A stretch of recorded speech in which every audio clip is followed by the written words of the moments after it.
देख रहे हैं एनएसडी टाइम। यहाँ खबरों का सिलसिला कभी रुकता नहीं। मैं शिवानी शाह हाजिर हूँ आपके सामने आज की इस खबर के साथ।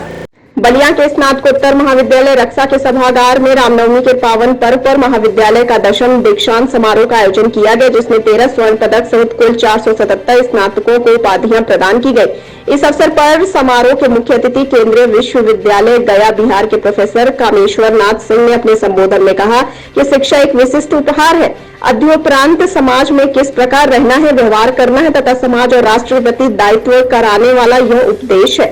यह कार्यक्रम हमारी सांस्कृतिक धरोहर है। आइए देखते हैं बलिया से हमारे संवाददाता डी प्रसाद की ये रिपोर्ट। आज जो बच्चों का दीक्षांत समारोह हुआ है, इस पे आप बच्चों के भविष्य के उज्जवल के लिए क्या कहना चाहते हैं? देखिए, जब किसी विद्यालय में बच्चा प्रवेश करता है तो उस समय उसके कच्चे घड़े के समान होता है। और हम लोग सिद्धांत हम लोग पढ़ाते हैं मोल्डिंग थियरी, तो उसमें होता है कि ढलाई का सिद्धांत बच्चे के पूरे जीवन को एक कच्चे घड़े के समान होता है, मिट्टी के घड़े के समान, और उसको शिक्षक गढ़ता है। और शिक्षक तो क्लासरूम में गढ़ता है, लेकिन जो विद्यालय का पूरा परिवेश होता है वो उस पर प्रभाव डालता है। जैसा प्रभाव डालता है उस तरह का उसका जीवन होता है, वैसा आगे वो चलता है। तो अगर विद्यालय का परिवेश केवल क्लासरूम में नहीं, बाहर भी परिवेश अगर सकारात्मक होता है तो वो विद्यार्थी के हित में बहुत अच्छा होता है, उसके व्यक्तित्व के विकास होता है।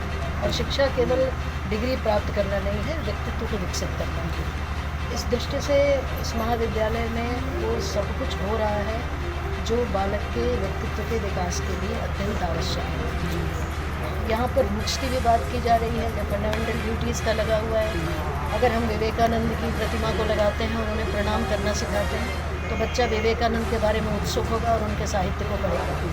मैं ये चाहती हूँ कि इस तरह की ऐसी व्यवस्था हो जो हमारे बड़े खास शूरवीर हैं, जो विद्वान हैं, जिन्होंने आध्यात्मिकता को प्राप्त किया है, ऐसे लोगों को सबके बारे में समय समय पर भाषण होंगे तो वो उनके व्यक्तित्व पर फर्क डालेंगे। और ऐसा भी कुछ हो, कोई क्विज हो या इस तरह की कोई कंपटीशन की, तो वो ज़्यादा से ज़्यादा लिटरेचर पढ़ेंगे और उससे निश्चित रूप से उनके व्यक्तित्व का विकास होगा। ये महाविद्यालय उस दिशा में कार्य कर रहा है, बहुत अच्छी तरह चल रहा है, पर अभी किसी का अंत कहीं नहीं होता। उसकी प्रगति, उसका जीवन, देखिए कुछ प्राप्त कर लेना सहज होता है, लेकिन उस प्राप्त कर लेने को निभाते रहना कठिन होता है। तो मैं ये ज़रूर चाहूँगी, मेरी शुभाशंसा है कि वो ये जो लक्ष्य प्राप्त करना चाह रहे हैं उस लक्ष्य को प्राप्त करें। और उस लक्ष्य पर जब तक महाविद्यालय विश्वविद्यालय अमर होते हैं, उनकी कोई आयु नहीं निर्धारित होती है। तो जब तक कीर्ति बढ़ती रहे, वैसे ही विद्यार्थियों के व्यक्तित्व का विकास भी उतना ही उत्तरोत्तर प्रगति करेगा। चूँकि नवरात्रि का समापन दिन है, चूँकि आज खुशी के मौके पर उपस्थित हम लोग हैं, तो विद्यालय परिवार छात्र छात्राओं के लिए क्या शुभकामना संदेश होगा और क्षेत्रवासियों के लिए क्या होगा विशेष? देखिए, देवी का दिन है, देवी जो है वो करुणा की मूर्ति है, लेकिन आवश्यकता पड़ने पर वो पूरी तरह से विजयी नहीं है। उन्हें मालूम है कि कहाँ क्या करना है। हमारे जितने भी रोल मॉडल्स हैं, चाहे वो आज राम जी का जन्मदिन है, रामनवमी है, राम जी का चरित्र अपने आप में पूर्ण चरित्र है, मर्यादा पुरुषोत्तम कहा जाता है। तो व्यक्तित्व के निर्माण की जो पराकाष्ठा है। दीक्षा समारोह में आए हैं, इसके में आप क्या कहना चाहते हैं इस विद्यालय के लिए? ये दीक्षांत समारोह विश्वविद्यालय का सबसे बड़ा समारोह है। विश्वविद्यालय की या अन्य किसी भी महाविद्यालय के संस्थाओं में इससे बड़ा कोई फंक्शन नहीं, इसके पूरे उत्साह की तरफ से मुझे प्रसन्नता है कि किसान स्नातकोत्तर महाविद्यालय ने बड़े उत्साह के साथ इसको किया। और महाविद्यालय बहुत ऐसे कम होंगे जहाँ पर इतने दीक्षांत समारोह उपलब्ध हैं। मुझे लगता है कि 10वां दीक्षांत समारोह है यहाँ पर। तो इस अवसर पर अभी तक तो बच्चों ने शिक्षा नहीं किया, अब शिक्षांत के बाद यह दीक्षांत समारोह होता है। और दीक्षांत समारोह जीवन की शिक्षा देता है। जीवन में कैसे समाज के साथ व्यवहार करने, परिवार के साथ कैसे व्यवहार करने, राष्ट्र के प्रति और समाज के प्रति क्या भूमिका हो, यह संदेश इस दीक्षांत समारोह के माध्यम से जाता है।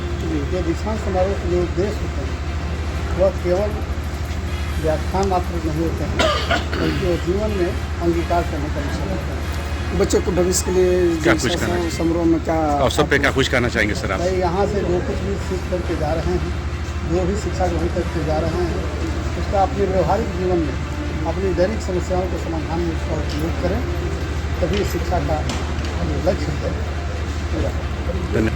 आज जो बच्चों का दीक्षांत समारोह हुआ है, इस पे आप बच्चों के भविष्य उज्ज्वल के लिए क्या कहना चाहते हैं?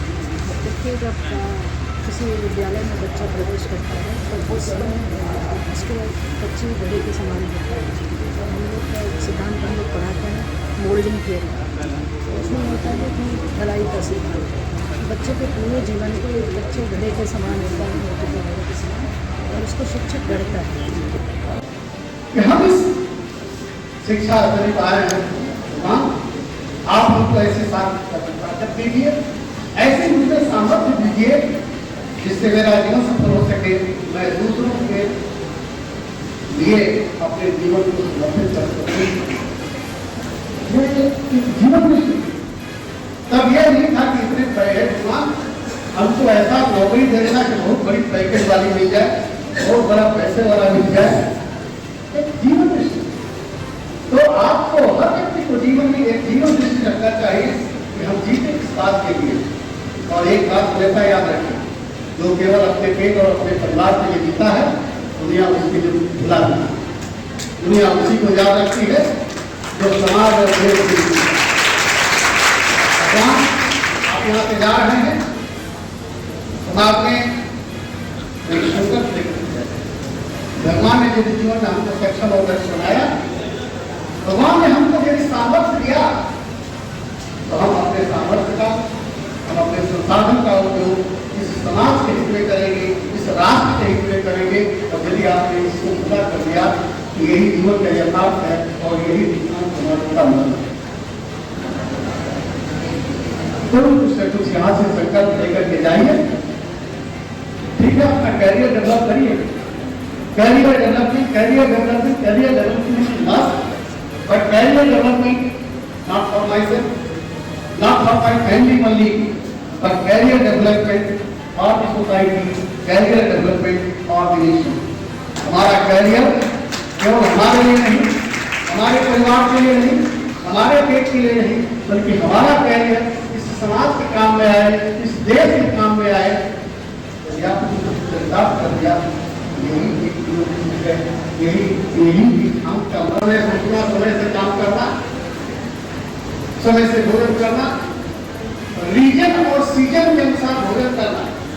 रीजन का मतलब कि जिस क्षेत्र में रहते हैं उस क्षेत्र का भोजन, और सीजन जो सीजन के अनुसार हम अपना रीजन और सीजन के अनुसार अपनी जीवन शैली अपनाएं, तो यही डी का ऑर्गेनाइजेशन के लिए भी सहायक होगा। ये 3D 21वीं शताब्दी की सबसे बड़ी चुनौती है। मेरा आग्रह रहेगा कि आप इन चुनौतियों से जरूर निपटेंगे, उनके अनुसार अपने परिवर्तन करेंगे। मैं एक बात जरूर करना चाहूंगा इस समय पर, क्योंकि यह समय है आपसे बात करने का कि जीवन में कुछ मंत्र होते हैं, उन मंत्रों का पालन करना चाहिए। और जीवन में सफलता का सबसे पहला मंत्र है कि अपना जीवन का एक जीवन दृष्टि रखें, एक विजन रखें, जिसको हम जीवन दृष्टि कहते हैं। हर किस स्तर पर आए हुए व्यक्ति को एक जीने का दृष्टिकोण रखना चाहिए, ताकि हम जीते किस बात के लिए। मैं जब प्राथमिक का विद्यार्थी था, प्राइमरी स्कूल में पढ़ता था, तो हम लोग प्राथमिक विद्यालय में जाते थे पढ़ने, तो एक गीत गाई जाती थी, एक प्रार्थना होती थी, शक्ति जमे तो दया रे, कर्तव्य मार्ग पर डट जाए, पर सेवा पर उपकार में जब जीवन सफल बनाया जाए।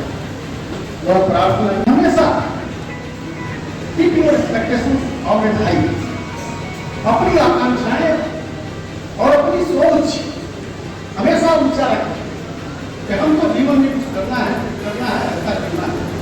जीवन में कभी भी कुछ बनने की वजह से काम मत करिए, तो हमको ये बनना है या तो फिर कभी जीवन नहीं करना। जीवन में यह संकल्प लाइए, करना नहीं, हमको कुछ करना है, कुछ करना है, कुछ करना है, और कुछ करते करते आप कुछ बन जाए। ऐसा होगा, बन जाएंगे। सोचो, कुछ करने की बात और आज आईटी का युग, आपका भविष्य इसलिए Indian talent equal to Indian growth, Bharat का भविष्य, भारत का लक्ष्य, इसी बात को तो जरूर ये रहना। और एक चीज हमेशा बहुत जल्दी यदि कोई काम शुरू करते हैं या तो उसको छोड़ दें, ऐसा नहीं। जो लीडर होता है और कभी लीडर नहीं होता है, और जो लीडर होता है और कोई लीडर नहीं होता। जो बीच में छोड़ देता है वो लीडर कभी नहीं होता। टेक्निकल काउंट भी है लीडर एंड लीडर काउंट भी लीडर। आप एक परसिवरेंस जिसको हम कहते हैं, परसिवरेंस एक काम करने की एक जो है, बिना हम इसको करते रहेंगे। इस कड़ी में बस इतना ही। ताजा तरीन खबरों के लिए बने रहिए एनएसडी टाइम्स के साथ। मुझे दीजिए इजाजत, नमस्कार। एनएसडी टाइम्स के लेटेस्ट खबरों से अप टू डेट रहने के लिए चैनल को लाइक करें, शेयर करें, सब्सक्राइब करें और अंत में बेल आइकन दबाना ना भूलें।